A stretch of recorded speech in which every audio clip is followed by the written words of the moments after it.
네, 여러분 안녕하십니까? 수정쌤입니다. 오늘은 9월 평가원 얘기해볼까 하는데요. 이미 여러분이 9월 평가원 시험 준비는 잘 해오고 계실 건데요. 구평에 대해서 몇 가지 당부 말씀드리고요. 이제 딱 오늘까지 해서 일주일 남았으니까 일주일 동안 할 수 있는 얘기들 해볼까 해요.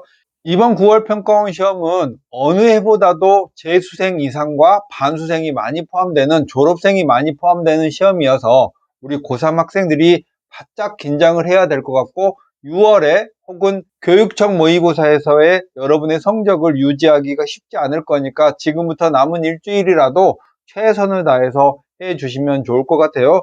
응시 인원을 보니까 졸업생이 대략 10만 명 정도 응시할 것 같고 지난 6월 평가원 대비해서는 1만 6천 명 정도, 작년 9월 대비해서는 12,000명 정도가 증가했고요. 이 9월 평가원 응시 인원이 끝나는 게 아니라 이 이후로 수능에는 구평에 참여하지 않고 수능에 들어오는 졸업생이 대략 6, 7만 명 더 추가될 거라고 예상이 됩니다. 올해는 2024학년도에는 재수생 이상이 수능에서 대략 35% 정도 응시를 할 거라고 하네요. 좀 기세가 무섭고 또 이과생이 처음으로 50%를 추월하는 그런 연도라고도 합니다. 이번 9월 평가원은 수능을 70일 정도 남기고 보는 마지막 가장 큰 시험이죠. 그래서 이번 구평 성적은 거의 수능 성적하고 육박한다고 봐도 될 것 같고, 물론 구평 이후에도 2달 동안 최적의 학습을 하면 성적이 오를 수도 있지만 성적이라는 게 남을 제끼고 오르는 거잖아요. 절대평가가 아니고. 그러니까 사실은 가능성은 높진 않고, 우리 이번 9월 평가원 시험을 가지고 여러분이 수시 원서 접수를 그걸 기준으로 해서 해야 되고, 구평 이후에는 한 번 더 말씀드릴 기회가 있지만, 예를 들면 극단적인 경우에 어떤 일부 과목의 점수가 안 나온다면 여러분의 대학의 눈을 좀 낮추고 한두 과목을 버리는 전략을 추천하진 않지만 상황에 따라서 그런 학생들이 있을 수도 있다고 생각을 합니다. 그러면 남은 일주일 동안 뭘 할 수 있을까요? 사실 일주일도 적은 시간이 아니어서 우리 고3 학생들은 어떤 큰 시험을 준비한다는 경험이 많지 않잖아요. 이 남은 일주일 동안 기본적으로는 아침에 일찍 일어나는 연습을 해야 되겠고, 밤 늦게까지 공부하는 것보다는 밤에 일찍 자고 아침에 일찍 일어나는 습관을 지금부터 들이려고 노력해야 되겠고, 특히 수능에 임박하면 한 달 정도는 그런 연습을 해야 되는 거죠.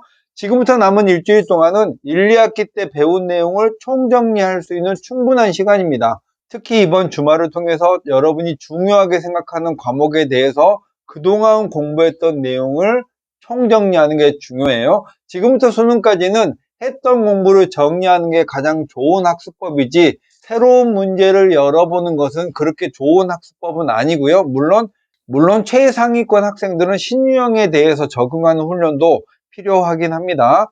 자, 그 다음에 많은 학생들이 우를 범하는 것 중에 하나가 고난도 문제를 잡겠다고, 소위 말하면 킬러 문항을 잡겠다고 막 덤비는 학생들이 많은데, 시험이라는 게 30문제가 서로 유기적으로 연결되어 있습니다. 이 문제를 잡겠다고 노력하다 보면 자칫하면 의도치 않은 쉬운 문항들을 놓칠 수 있기 때문에 성적이 88점 정도 이상이 되는 학생들은 22번이나 30번 문제를 맞추겠다고 덤비는 건 되겠지만, 여러분이 현재 6, 70점대 학생이라면 여러분이 틀리는, 아깝게 틀려서 아쉬웠던 문제들을 잡으려고 노력하는 게 좋지, 여러분의 이해력과 좀 동떨어진 킬러 문항을 잡겠다고 노력을 하다 보면 역효과가 나는 경우가 많아요. 사실 그런 킬러 문항은 문제를 이해하고 푸는데 30분 이상씩 쓰여요. 물론 깊은 생각을 해보는 연습은 좋지만 역량을 넘어서는 문제를 도전하는 건 반대입니다.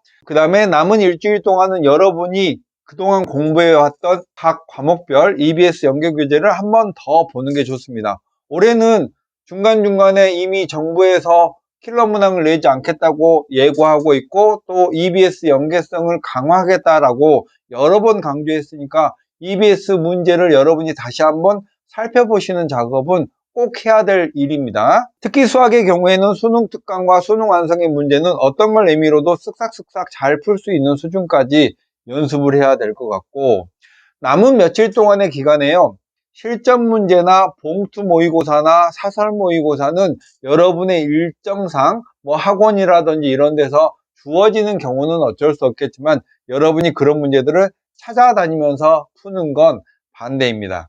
마지막 일주일 동안 꼭 해야 될 일이 있다면 각 과목별 개념 정리를 한 번 정도 꼭 해주시길 바라고요. 이번 구평의 난도에 대해서 많이 물어보시는데요.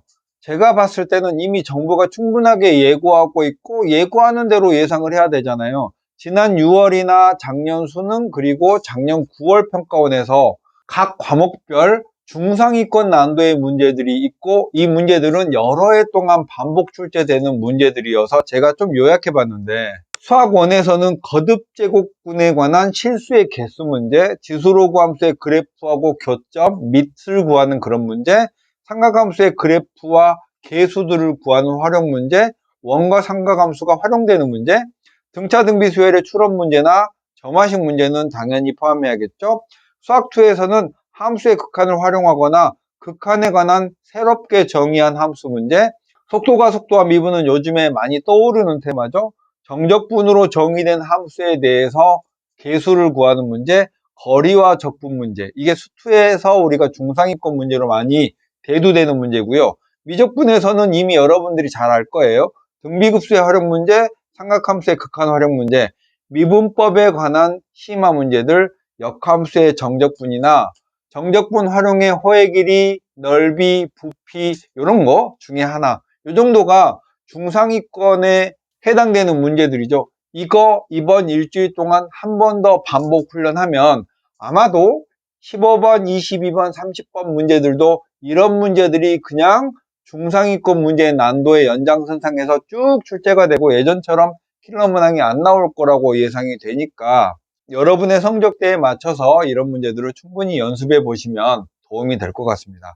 그리고 정시로 승부를 보는 학생이라면 이번 시험은 최소한의 균형감 있게 시험을 봐야 될 것 같고 탐구를 벌이시는 분들이 많은데 아직도 기회가 없지 않으니까 준비를 조금 해 두시면 좋겠습니다. 이번 9월 평가원은 수능 전에 보는 가장 큰 시험이긴 해요. 다다음 달에 서울시 교육청 문제가 있지만 그건 지금보다 비중이 훨씬 적고 이번 시험이 여러분이 수능 전에 보는 마지막 큰 시험이니까 컨디션 관리, 특히 아는 걸 틀리는 경우가 없도록 그렇게 남은 시간 준비를 잘 해주시기를 바라는 마음입니다. 구평 이후에 우리가 해야 될 전략들은요 9월 평가원 직후에 다시 한번 말씀드리기로 하겠습니다. 여러분의 행운을 빌어요. 수정쌤이었습니다. 안녕.